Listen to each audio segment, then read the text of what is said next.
こんにちは。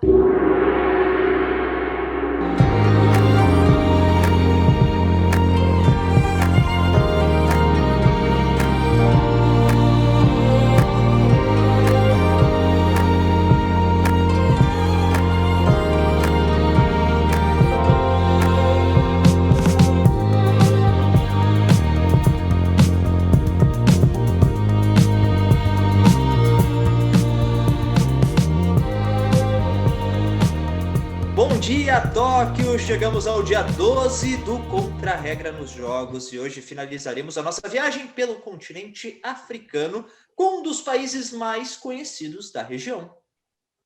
A África do Sul é um país que fica no extremo sul do continente e é considerado um dos berços da humanidade. Os sul-africanos conquistaram sua independência em 1931, após séculos de domínio europeu. E o país, ele possui uma peculiaridade, ele possui 3 capitais. 3, isso mesmo. Cidade do Cabo, que é a capital legislativa do país, Pretória, a capital administrativa, e Bloemfontein, que é a capital judicial. No entanto, a maior cidade do país não é nenhuma das 3 capitais, é Joanesburgo.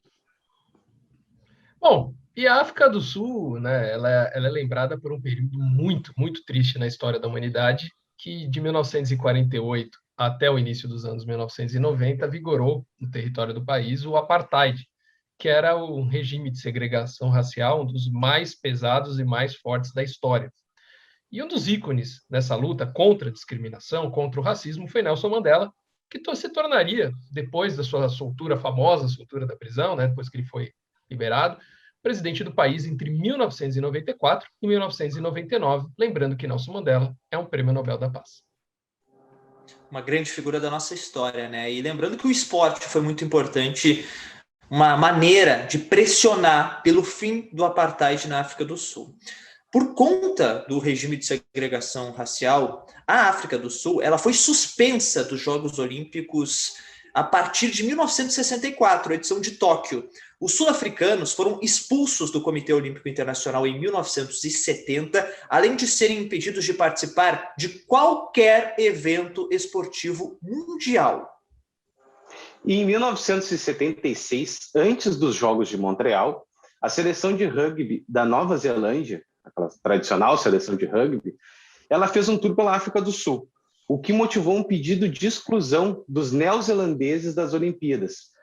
No entanto, como o rugby ele não fazia parte do calendário do evento, o Comitê Olímpico Internacional decidiu não tomar nenhuma providência. E por conta dessa situação, 26 países africanos boicotaram os Jogos de 1976. 26 países africanos. E a África do Sul, ela só retornou aos Jogos Olímpicos na edição de Barcelona, em 1992. E atualmente o país vive uma instabilidade política provocada pela prisão do ex-presidente Jacob Zuma, acusado de corrupção durante o governo. E, infelizmente, toda essa confusão política causou uma série de protestos violentos no país, com centenas de mortes, centenas de feridos, atentados, prédios destruídos, coisas que não são muito ligadas, a gente não está acostumado a ver sobre a África do Sul. Bom, mas vamos voltar a falar sobre Jogos Olímpicos e agora a atualidade em Tóquio, a edição 2020/2021 de Tóquio, que é muito importante já para a história sul-africana. Por quê? O time da África do Sul foi responsável por uma importantíssima marca, que foi a quebra do primeiro recorde mundial individual da natação. E a gente sabe que isso é muito importante, ainda mais em um evento que veio depois de uma preparação em meio à pandemia, ou seja, muito se discutia como os atletas vão chegar. Chegaram bem demais, hein? Pelo menos a África do Sul está mostrando que não tem nada disso.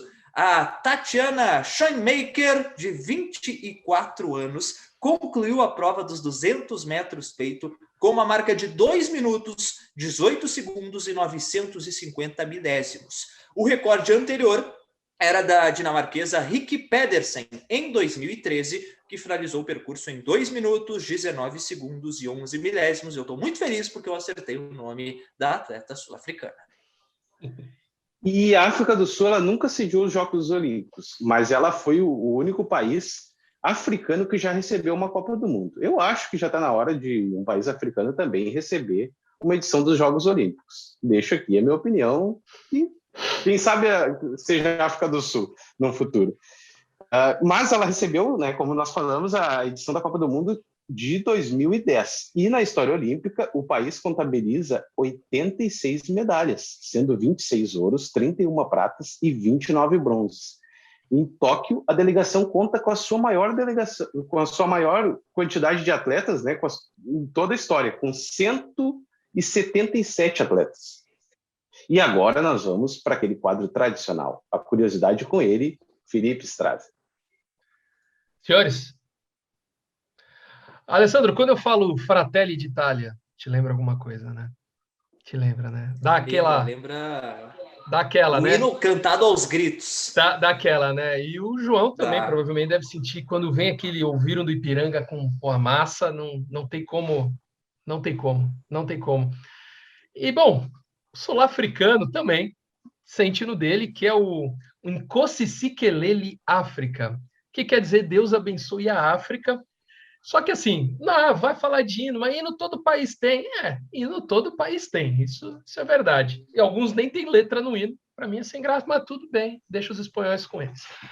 O que nós estamos falando é o seguinte, a África do Sul, depois de todo esse século, esse tempo de colonização europeia, também é um país com muitas etnias, muitos povos, que nem sempre foram dominados e sempre foram maioria no país do que os europeus. E o que acontece? A África do Sul, naquele espírito de união, ela decidiu fazer o seguinte, vamos juntar 2 hinos num só. Então, eles decidiram juntar uma melodia tradicional com letras das etnias locais com uma parte do hino que já existia desde a época do regime do apartheid com a letra dos colonizadores europeus. Então, com a África do Sul, nós temos um país com 5 línguas, um hino só. Não estou falando que tem 5 traduções, não. É um hino só, você canta em 5 línguas. Não existe essa tradução. Então, é assim, você começa cantando as primeiras 2 linhas, os primeiros versos, em Xhosa, depois as últimas 2 linhas do primeiro verso, em Zulu, o segundo verso inteiro em Sesotho, o terceiro verso inteiro em Afrikaner e o quarto verso em inglês. Portanto, são 5 línguas num hino só e é um dos poucos hinos no mundo, fora o da Itália e das Filipinas, que você troca totalmente a melodia, no sentido, a marcação, porque a gente sabe que toda música tem uma marcação, o compasso da música. No hino sul-africano, você troca, porque são 2 melodias que os caras falaram. Vamos juntar, porque o país é um país unido, país bonito, todo mundo se ama.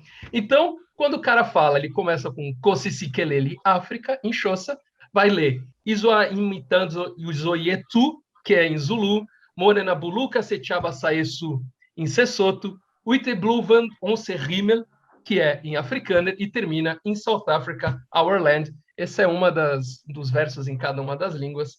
É isso, a África do Sul é um país totalmente multilinguístico, multicultural, e deve ser muito legal também.